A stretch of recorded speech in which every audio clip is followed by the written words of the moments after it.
No fail recipe. এই recipe দেখে সবাই চিতই পিঠা ঘরে তৈরি করে নিতে পারবেন। আর এই যে যে চিতই পিঠাটা তৈরি করেছি, এই চিতই পিঠার গুঁড়াটা ছিল শুকনা চালের গুঁড়া, তাও আবার ফ্রিজে ছিল। ফ্রিজ থেকে বের করে ঠান্ডা করে তারপরে এত সুন্দর পিঠা তৈরি করছি। আপনারাও চাইলে কিন্তু এই ভিডিও দেখে সেমভাবেই চিতই পিঠা তৈরি করে খেতে পারেন। সামনে শীত আসতেছে, আর চিতই পিঠা খেতে শীত গরম নেই, সবসময়ই খাওয়া যায়। প্রথমে শুকনা চালের গুঁড়াটা ফ্রিজ থেকে বের করে নর্মাল তাপমাত্রায় নিয়ে এসেছি। তারপরে স্বাদ মতো লবণ দিয়ে দিলাম, লবণটা মিশিয়ে নিয়েছি। এবার কুসুম গরমের চেয়ে একটু বেশি গরম জল দিয়ে ভালোভাবে মথে নিতে হবে। 5 থেকে 6 মিনিট মথে নেবেন। 5 থেকে 6 মিনিট মথে নিলেই দেখবেন যে সুন্দর একেবারে আঠালো ভাব চলে এসেছে। অবশ্যই এই টিপসটি ফলো করবেন শুকনা চালের গুঁড়া দিয়ে চিতই পিঠা তৈরি করতে গেলে। 5-6 মিনিট মাখিয়ে নিয়েছি। এখনই দেখেন আঠালো ভাব চলে এসেছে, কতটা আঠালো হয়েছে। এরকম আঠালো হয়ে যাবে। চাইলে আপনারা কিন্তু এই শুকনো চালের গুঁড়ার সাথে অল্প পরিমাণে একটু ময়দাও দিতে পারেন, তাহলে কিন্তু আরও ভালো রেজাল্ট পাবেন। মথে নেয়ার পরে এখানে আরও একটু জল দিয়ে দিলাম। আরও একটু জল দিয়ে আবারও কিছুক্ষণ মাখিয়ে নিতে হবে।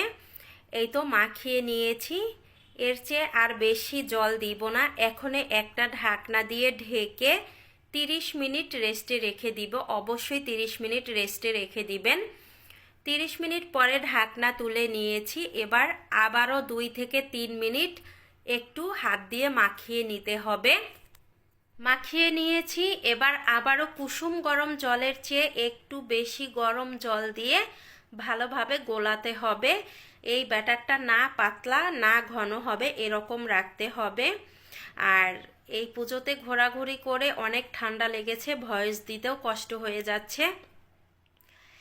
এবার হচ্ছে এখানে 1 চামচের মতো দিয়ে দিলাম সয়াবিন তেল। তেলটা দিলে পিঠার নিচে পুড়ে যায় না, পিঠার নিচে সাদা থাকে। এখন তেলটা ভালোভাবে হাত দিয়ে মিশিয়ে নিব। মিশিয়ে নিয়ে এবার 1 চামচ দিয়ে দিব বেকিং পাউডার। বেকিং পাউডার দিলে পিঠাগুলো ফুলকো ছিদ্র দুটোই হয়। এবার বেকিং পাউডারটা ভালোভাবে মিশিয়ে নিতে হবে হাত দিয়ে, যেন কোনো দলা না থাকে।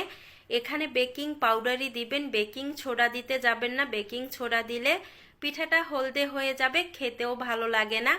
আর বেকিং পাউডার দিলে বোঝাই যাবে না যে আপনি এর ভিতরে কোনো কিছু দিয়েছেন। ব্যাটারটা গোলানো হয়ে গেছে। এবার পিঠা তৈরি করার জন্য চুলায় চলে যাব।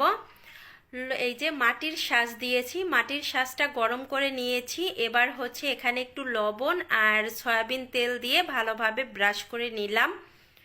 এখনে গরম হয়ে গেছে। আবারও তেলটা দেওয়ার পরে তারপরে এই যে ব্যাটার দিয়ে দিলাম। ব্যাটার দিয়ে ঢাকনা দিয়ে ঢেকে 3 মিনিটের মতো জাল করে নিব লো টু মিডিয়াম হিটে। এই তো 3 মিনিট পরে ঢাকনা তুলে নিলাম। আর পিঠাটা দেখেন কত সুন্দর হয়েছে, অনেক ফুলকো হয়েছে। ভিডিওতে আসলে অতটা বোঝা যাচ্ছে না।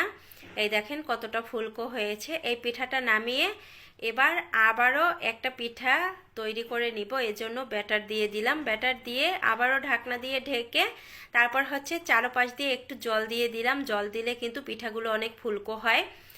এই যে 3 মিনিট পরে ঢাকনা তুলে নিয়েছি, এই পিঠাটাও হয়ে গেছে। এবার ঢাকনা তুলে পিঠাটা উঠিয়ে নিব। এই তো পিঠাটা উঠিয়ে নিয়েছি। এই দেখেন কত সুন্দর হয়েছে। সবগুলো পিঠা সেমভাবেই তৈরি করে নিব। সবগুলো পিঠা আমার তৈরি করা হয়ে গেছে। এবার হচ্ছে একটা হাতে নিয়ে দেখাচ্ছি আর একটা পিঠা ছিঁড়েও দেখাচ্ছি ভিতরে কতটা জালিদার হয়েছে। দেখেন এই পিঠাটা ভিজিয়েও আপনাদের সাথে শেয়ার করব যে কতটা নরম তুলতুলে হয়। অবশ্যই বাসায় সেমভাবে ট্রাই করবেন।